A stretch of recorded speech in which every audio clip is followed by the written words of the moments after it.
since on its welfare you depend. For Yahweh says this, only when the 70 years are granted to Babylon are over, will I visit you and fulfill my promise in your favor by bringing you back to this place. I know the plans I have in mind for you. It is Yahweh who speaks. Plans for peace, not disaster, reserving a future full of hope for you. Then when you call to me and come to plead with me, I will listen to you. When you seek me, you shall find me. When you seek me with all your heart, I will let you find me. It is Yahweh who speaks.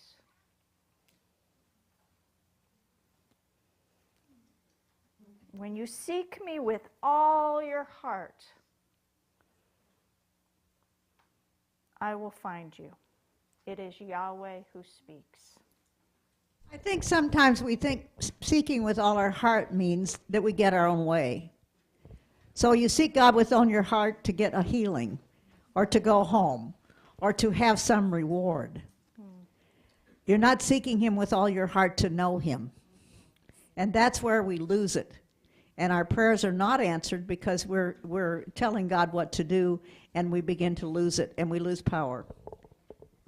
So seeking him with all your heart is seeking to know God, period. That's it. Seeking relationship with him, Yes. with all your heart. Putting that relationship above everything else.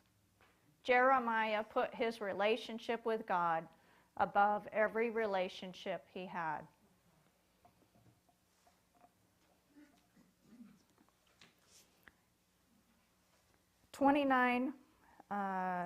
Verse 17.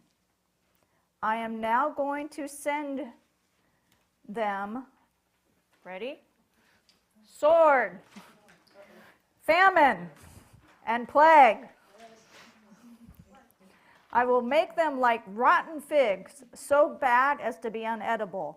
I will pursue them with sword, famine, and plague, and make them an object of horror to all the kingdoms of the earth. Skipping down to 19. Because they have refused to listen to my words. It is Yahweh who speaks. Although I have persistently sent them all my servants, the prophets, however, they would not listen. Do we listen? Do we listen with all of our heart?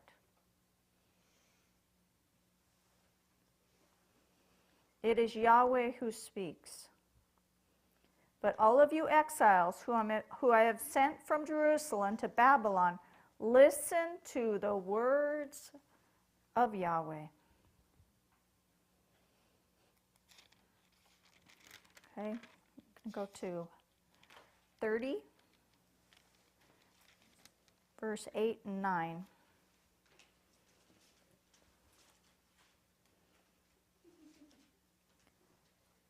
On that day, it is Yahweh Sabaoth who speaks. I will break the yoke on their necks and snap their chains. They will no longer be the servants of aliens, but will serve Yahweh their God, and David their king, whom I will raise up for them. Who's he talking about? And going down to verse 11. For I am with you to save you. Do we remember that he is with us in all things?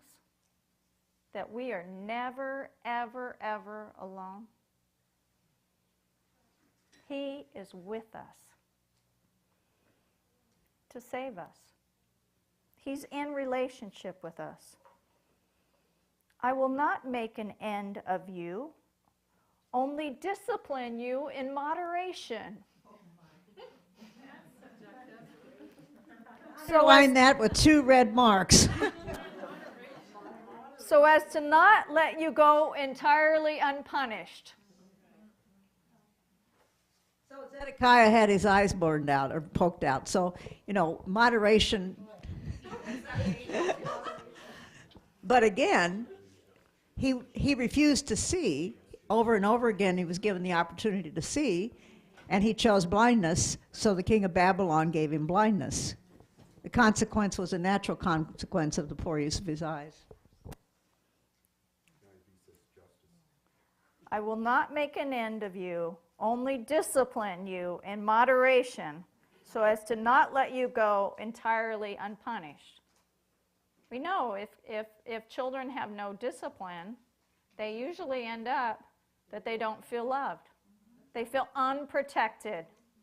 That's the words that come out of their mouth. They feel unprotected, unloved. Discipline in moderation, and then give you a warm hug. My father spanked me when I was growing up, but he would give me a hug right afterwards.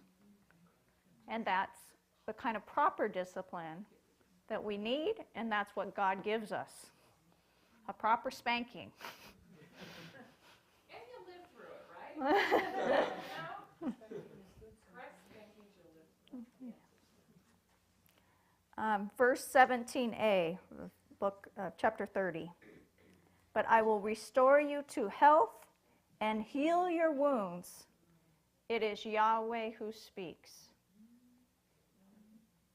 I will restore you to health and heal your wounds. It is Yahweh who speaks. Going down to verse 21. Their prince will be one of their own. Their ruler come from their own people. I will let him come freely into my presence, and he can come close to me. Who else, indeed, would risk his life by coming close to me? To Yahweh. Who would risk their life coming close to Yahweh? It is Yahweh who speaks.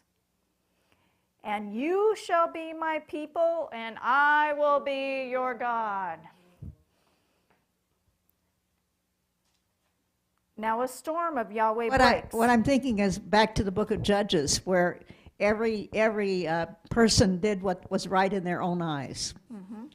And that whole season of the history of the development of the people was, they felt that their own conscience was enough. They would do what was right in their own eyes. And then here God says, no, you will do what's right in my eyes. And he's correcting that. So in Judges, everyone did what was right in their own eyes. That's a summary of the whole book. Summary of the whole book here. And you shall be my people, and I shall be your God. In some ways, it sounds like a coming of Jesus, because their prince will be from of their own people. And it will be someone who comes close to Yahweh, who might otherwise, if you came close to Yahweh, be killed. But he will come close. I think that generally it's understood prophetically that it's a prophecy foretelling the time of the Messiah. And you see that in the prophets here and there. Mm-hmm. Now a storm of Yahweh breaks, a tempest whirls. It burst over the head of the wicked. The anger of Yahweh will not turn aside. The anger of Yahweh will not turn aside. We've got to remember, Yahweh gets angry. It's okay if we get angry. That's right. We've got to be angry at Yahweh sometimes. No, we have to be.